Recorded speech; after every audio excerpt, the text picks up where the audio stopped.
एक लंबा इंतज़ार अब ख़त्म हो गया है। एक हम ये कह सकते हैं एक हिस्टोरिकल डे है आज, क्योंकि आज वुमेन रिज़र्वेशन बिल को पास एक तरह से डिस्कस के लिए पार्लियामेंट में लाया गया है और कल उसको 4 बजे पास किया जाएगा, वोटिंग है उस टाइम। मेरे साथ इस पर बात करने के लिए हैं जम्मू कश्मीर कांग्रेस की स्पोक्स पर्सन नम्रता शर्मा। कुछ और भी बिल्स हैं, उस पर भी बात करेंगे। सबसे पहले तो ये जो वुमेन रिज़र्वेशन बिल है और अब ये एक्ट बनने वाला है, 33% रिजर्वेशन मिलेगी, उसको आप किस तरह से लेते हैं? देखिए 2023 में जब इसे दोनों लोकसभा और राज्यसभा में लाया गया, कांग्रेस ने तभी इसको पूर्ण समर्थन दिया और कहा कि इसे आज से और अभी से लागू कर दिया जाना चाहिए, क्योंकि आधी आबादी को उसका हक मिलना चाहिए। ये जो टाइमिंग है, हम उस टाइमिंग पे प्रश्न उठा रहे हैं कि अभी जब चुनाव चल रहे हैं कुछ प्रदेशों के, उन प्रदेशों के चुनावों को इन्फ्लुएंस करने के लिए, जबकि कई सांसद जो लोकसभा के और राज्यसभा के हैं, जिन राज्यों में चुनाव चल रहे हैं, तकरीबन 80 सांसद अपने अपने प्रदेशों के अंदर प्रचार में हैं, तब इस बिल को लाया जाना मुझे लगता है ये बिल्कुल ही अनफॉर्चुनेट है। क्योंकि डेमोक्रेसी की खूबसूरती है कि उसमें ऑपोजिशन की आवाज़ को भी उस तरह सुना जाए। Voice of dissent should be heard in parliament in the equal way. लेकिन बहुत दुखद है कि जब से ये सरकार आई है, वो ऑपोजिशन की आवाज़ को दबाना चाहती है। हम ये चाहते हैं कि जो परिसीमन की रेखाएं खींची जाएं, जो नया पॉलिटिकल मैप देश का बने, उसमें जो लाइंस खींची जाएं, उसका आधार 2000 जो नया सेंसस हो वो होना चाहिए, ना कि 2011 की जो जनसंख्या उस पर होना चाहिए। क्योंकि कितनी आबादी कहाँ की बढ़ी ये नहीं जान सकते हम। 2026 का भारत जो है वो 2011 का जनसंख्या तय नहीं कर सकती। तो हमारा ये मानना है कि परिसीमन को बिल्कुल एक जो फेडरल स्ट्रक्चर ऑफ इंडिया है उसको डिस्टर्ब ना किया जाए। हर राज्य को उसकी जो हक है वो मिलना चाहिए। ये ना हो कि जहाँ हमें पसंद हैं जो एरियाज़, जो हमारी हिंदी हार्टलैंड है, जहाँ से हमें बहुमत मिलता है, हम वहाँ रिप्रेजेंटेशन ज़्यादा दे दें, और जहाँ से हमें नहीं मिलती सरकार, जहाँ हम सरकार बनाने में नाकामयाब हैं, वहाँ की हम जो सीट्स हैं वो कम कर दें।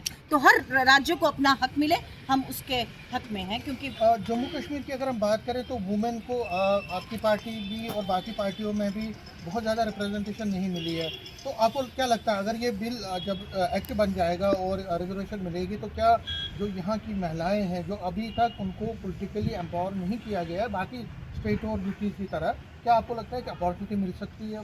देखिए Sameer ji, I always say that plight of women is same everywhere, whether it's a party, it's a caste, it's a community. The plight of women remains same everywhere, because in the male dominated society women has not got the opportunity. और जबकि ये भी fact है कि she has the capability, she has the calibre, but besides that also she has been ignored. This is the reason we are asking for the are political reservation. यही तो ज़रूरत है कि आज पॉलिटिकल निज़ाम में हमें रिप्रेजेंटेशन के लिए हम रिजर्वेशन मांग रहे हैं, ताकि हमें हमारा हक मिल सके। नहीं तो आधी आबादी को आज भी हक मांगने की ज़रूरत क्यों पड़े? और भारत एक इकलौता ऐसा देश था जिसने पहली महिला प्रधानमंत्री दी थी। तो भारत अगर आज महिला आरक्षण भी देता है तो ये भी पहली बात होगी, एक बहुत बड़ी उपलब्धि है। लेकिन उसके साथ साथ ये भी देखना है कि इसकी महिला सशक्तिकरण के साथ साथ क्या महत्वाकांक्षी सरकार जो केंद्र के अंदर बैठी है, इसके लिए अपनी पॉलिटिकल अपनी रूट मैपिंग, अपना कोई पीछे से एक मंशा उनकी जो झलक रही है परिसीमन के आधार पे, कि हम अपनी कैसे गोटियां फिक्स कर सकें, हम अपनी सरकार कैसे बनाए रखें, हम कैसे अपना नंबर फिक्स कर सकें, ये बहुत दुखद है। क्योंकि जो संघीय ढांचा होता है उसके अंदर हर स्टेट की अपनी अहम भूमिका है, और यही खूबसूरती है भारत की कि हर स्टेट जो है वो अपने आप में बहुत बड़ी सशक्त है, और उसकी इम्पोर्टेंस बनी रहनी चाहिए। लास्ट में पूछना चाहूँगा कि आपको नहीं लगता कि आपकी सरकार रही बहुत सालों तक, आपकी अपॉर्चुनिटी मिस कर गई? अगर आपकी सरकारों ने, आपने पहली प्राइम मिनिस्टर को, जो आपकी प्राइम मिनिस्टर इंदिरा गांधी भी रही महिला की, आप अगर उस टाइम करते या उसके बाद करते तो कहीं ना कहीं आपको इसका क्रेडिट मिलता। देखिए मैं आपको बताऊं, क्रेडिट की बात ही नहीं है, ये कोई क्रेडिट की गेम ही नहीं है।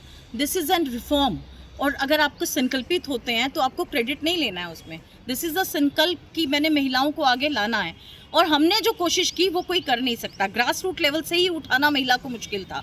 उस महिला को जिसको दबाया जा रहा था, जिसको एक गांव में एक रूरल महिला को ऊपर उभारना, पंच बनाना, सरपंच बनाना, कॉरपोरेटर बनाना, मेयर बनाना, that was the most difficult job. 73rd और 74th अमेंडमेंट लाके हमने वो काम किया।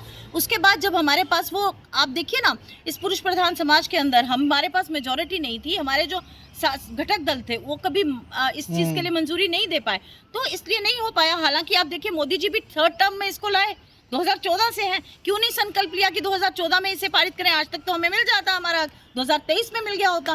तो ये कहना कि इसमें हमारी मंशा हमेशा से महिला को सशक्त करने की थी, महिला को उसका अधिकार देने की थी। कांग्रेस हमेशा से इस हक में है।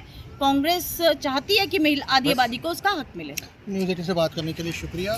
तो ये थी Namrata Sharma, spokesperson Jammu and Kashmir Congress, और कह रही है कि पार्टी जो है वुमेन रिजर्वेशन बिल के हक में है, लेकिन कुछ आपत्तियां हैं जिनको ये इस वक्त रजिस्टर कर रही है। नेटवर्क 18 के लिए मैं समीर भट्ट।